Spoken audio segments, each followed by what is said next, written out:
What is going on, everybody? Welcome back to the channel. After Sound here, bringing you Splinterlands content every single day. We also stream right here on this channel every Tuesday, Thursday, and Sunday morning, so come by and say hello. All right, guys, I want to put a little message out there calling all DeFi degens, all right? And this is, I got to say it, just like I say it all the time, this is not financial advice. This is all just for entertainment purposes. At the end of the day, this is just a game.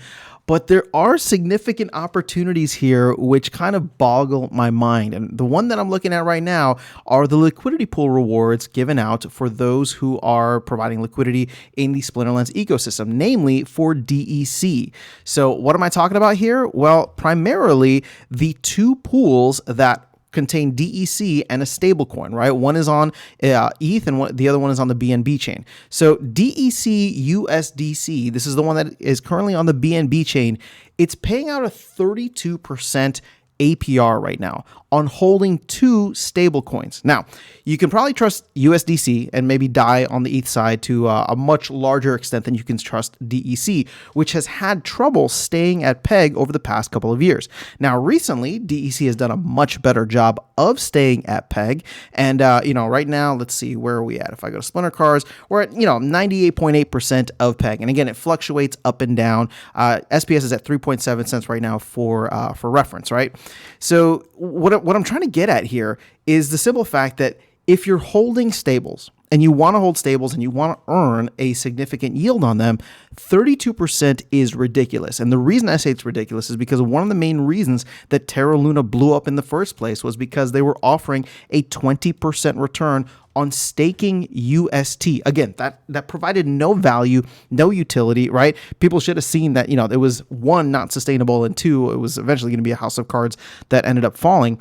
But ultimately, that's what drove people in, right? All these DeFi degens. It wasn't even just DeFi degens. I mean, I think it was 3 Arrows Capital, if I'm remembering the firm correctly. I mean, there were a lot of even financial institutions that got caught up in degen behavior that ended up falling once obviously Terra Luna collapsed. So I'm not saying come in here and, jump in before the collapse. Obviously, I'm hoping that doesn't happen with Splinterlands.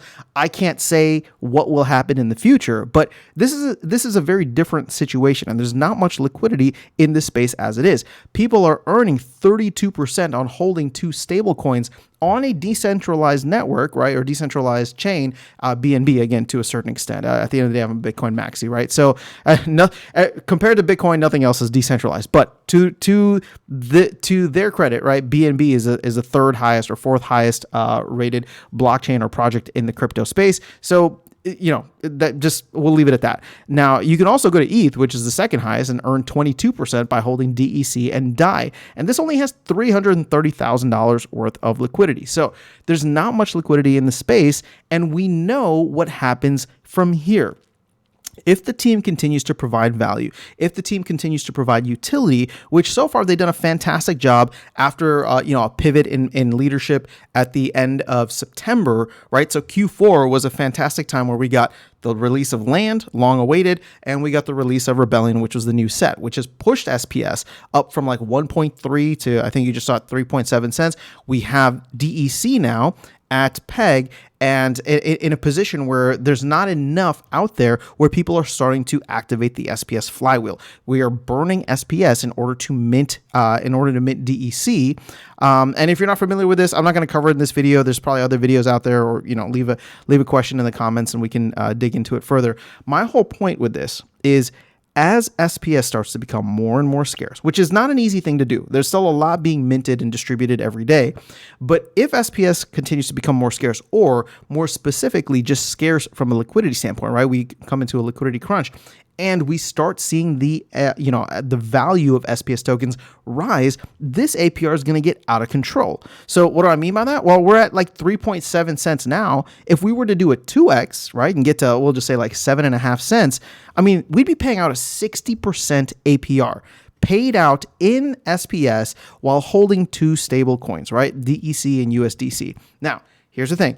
At the end of the day, are there counterparty risks with USDC and DAI? Absolutely. Are there, utility risks with DEC? Definitely, right?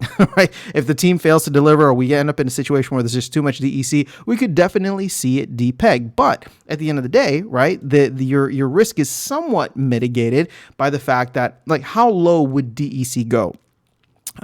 Let's say DEC goes down to half of its peg, right? So we go from, 1,000 splintoshis down to 500 splintoshis, which has happened in the past, right? We haven't stayed there long, and that would actually be a dramatic fall from grace from where we're at right now. But if that were the case, you would end up losing about 25% of the capital that you put in, right? You still have your USDC value, but your DEC value would cut in half if we were to go from, peg essentially down to 500 splintoshis. So you'd lose 25%, but you'd also still be gaining some stupid APR at 32% right now with an even higher potential. So again, I'm not saying to come in. I'm not saying to ape in. Again, this is not financial advice. I'm not telling people to do this. All I'm saying is that the writing is kind of on the wall. The opportunity is there. And I wouldn't be surprised if we were to see people start aping into these liquidity pools just to park capital, right? Just to park stables as we head into a potential bull run. Now, do people want to be in stables during a bull run? No, not necessarily. But here's the crazy thing. Every time we pump, if they want to take profits and hold stables to see if there's a correction or whatever the case is, it might just make sense to go into DEC and USDC, especially if you're or DAI, right? If you're on the ETH chain. And what ends up happening is if there's not enough DEC out there, well, then all of a sudden people are going to start buying and burning SPS, which is exactly what, people are doing right now just to get DEC for land.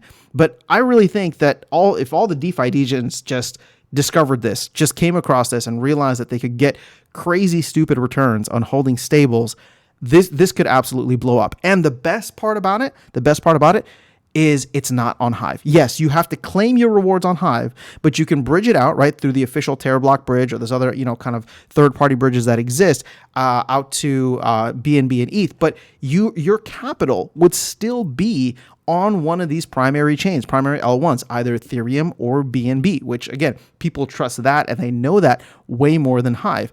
So, if you're able to come in, keep your capital parked on these major L1s, right? So Ethereum and BNB, but you're getting crazy rewards paid out to you on Hive, which again, you can then bridge out.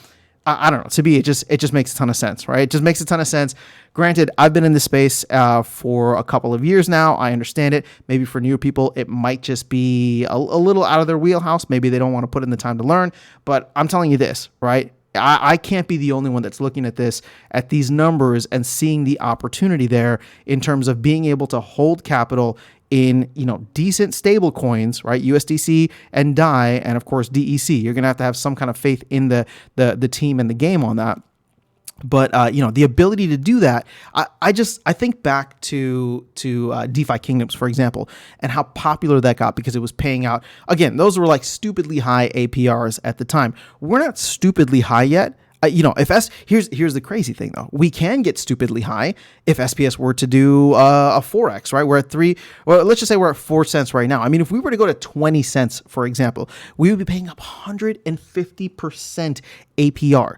150% APR. That would be stupid. That would be comparable to something like a DeFi Kingdoms. And I think at that point, we could definitely get people's attention, which would be crazy because if SPS were to go to 20 cents without getting, before people's attentions were caught, just imagine what it's going to look like afterwards when they realize they can come in and earn a stupid APR on this. So therefore, they're coming in and buying and burning SPS, and they're taking it from the hands of people who are earning it or are holding it already. So and then burning it, right? So it's not going to be traded anywhere else. We're just going to have this. Unfortunately, what it will potentially lead to is an excess of DEC if the market ever cools off. I'm sorry, when the market cools off. But we'll have to see just how crazy things get. So obviously, I'm feeling pretty bullish about this stuff right now. So, just putting out a call. If you're a DeFi degen that was into, DeFi Kingdoms or Terra Luna in the past and are looking for a project that has, had the stability of being around for over 5 years, that has a very well received card game and a solid community, I mean, this is definitely a place that is interesting to check out. Even if you don't care about TCGs, even if you don't care about games, right? There is an opportunity here just for people who are in DeFi, who understand the value of providing liquidity and can see the rewards that are being paid out and potentially, increase in multiples over the next couple of years as we hopefully head into the next bull run. But that is all I have for you guys in this video. Let me know your thoughts in the comments below. Otherwise, I will catch you all in the next one and see you around the game. Take care.